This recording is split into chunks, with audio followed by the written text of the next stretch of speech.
નમસ્કાર, જીએસટી ન્યૂઝમાં આપનું સ્વાગત. હું ઘનશ્યામ. સમાચારોમાં વિગતવાર જોઈએ તો રાજકોટમાં બહુચર્ચિત સીબીએસ કેસ મામલે શહેરની 4 સ્કૂલો સામે સકંજો વધુ કસાયો છે.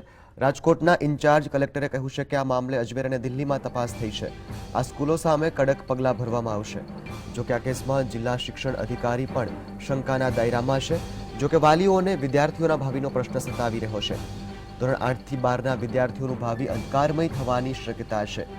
ત્યારે આ મામલે સીબીએસઈ બોર્ડ જ કોઈ નિર્ણય કરશે.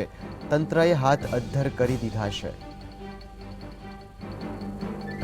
ઇન્ચાર્જ કલેક્ટરનું નિવેદન પણ સામે આવ્યું છે. વાલીઓ અને વિદ્યાર્થીઓના હિતમાં પગલાં ભરાયા તેવું નિવેદન કરવામાં આવ્યું છે. તો વાલીઓને પણ વિદ્યાર્થીઓના ભાવિનો પ્રશ્ન સતાવી રહ્યો છે. વિદ્યાર્થીઓનું ભાવિ અંધકારમય ન બને તેની મૂંઝવણ વાલીઓમાં વ્યક્ત થતી જોવા મળી રહી છે. ત્યારે રાજકોટમાં બહુચર્ચિત સીબીએસઈ કેસ મામલે શહેરની 4 સ્કૂલો સામે સકંજો વધુ કસાયો છે.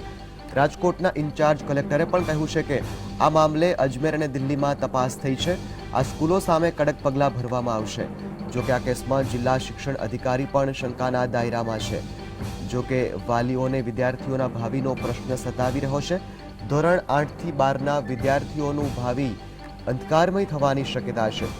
ત્યારે આ મામલે સીબીએસઈ બોર્ડ જ કોઈ નિર્ણય કરશે.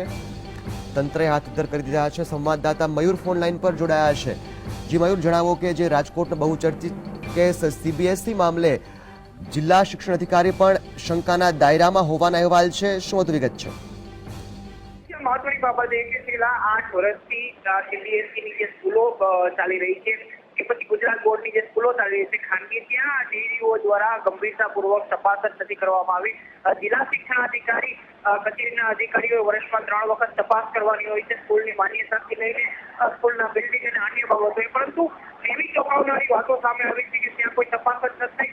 તપાસ થઈ હોય તો પણ પુરાવો સામે નથી આવ્યો. બીજી વસ્તુ એ પણ છે કે સીબીએસઈ બોર્ડની માન્યતાનો મામલો, જેમાં 4 ધોરણ સુધી માન્યતા લેવાની જરૂર નથી હોતી, પરંતુ ગુજરાત બોર્ડની માન્યતા સ્કૂલોએ લેવી ફરજિયાત હોય છે.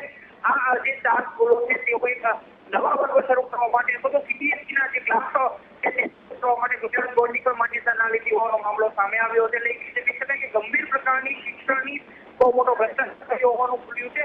સાથે સાથે સીબીએસઈના જે નોર્મ છે અને ત્યાં જે અધિકારીઓની કચેરી છે તે માત્ર અજમેરમાં આવેલી છે. ગુજરાતના કોઈ અધિકારી આનું નિયંત્રણ નથી રાખતો, એટલે તમામ સ્કૂલના જે સંચાલકો છે તે બેફામ બન્યા હતા.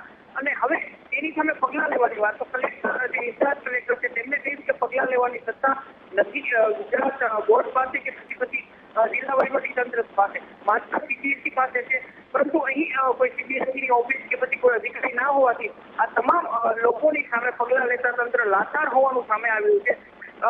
હવે પોલીસની કાર્યવાહી મહત્વની બની રહી છે. દિલ્હી ખાતે જે દિલ્હી પોલીસની ટુકડી ગઈ છે સીબીએસઈની તપાસ માટે, તેઓ ગઈકાલે દિલ્હી પહોંચી ચૂકી હતી. 2 દિવસની તપાસ પૂર્ણ કર્યા બાદ તમામ પુરાવાઓ એકત્ર કરી અને રાજકોટ આવે તેવી શક્યતા છે.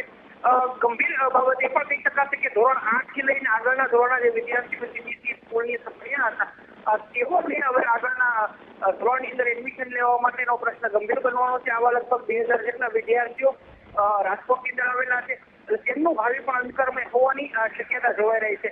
આ સાથે અન્ય બાબત પણ છે કે રાજકોટની જે ગોલ્ડન એપલ સ્કૂલ છે એને બચાવવા માટે એક મોટા સદન રાજકીય નેતા મેદાને પડ્યા છે. ગોલ્ડન એપલ સ્કૂલના જે ટ્રસ્ટીઓ અને સંચાલકો છે તેની પણ ધરપકડ તંત્ર દ્વારા હજુ સુધી થઈ શકી નથી. એટલે એક રીતે કહી શકાય કે તે સ્કૂલને બચાવવા માટે એક રાજનેતા બહુ મોટી ભૂમિકા ભજવી રહ્યા છે. જી ઘનશ્યામ.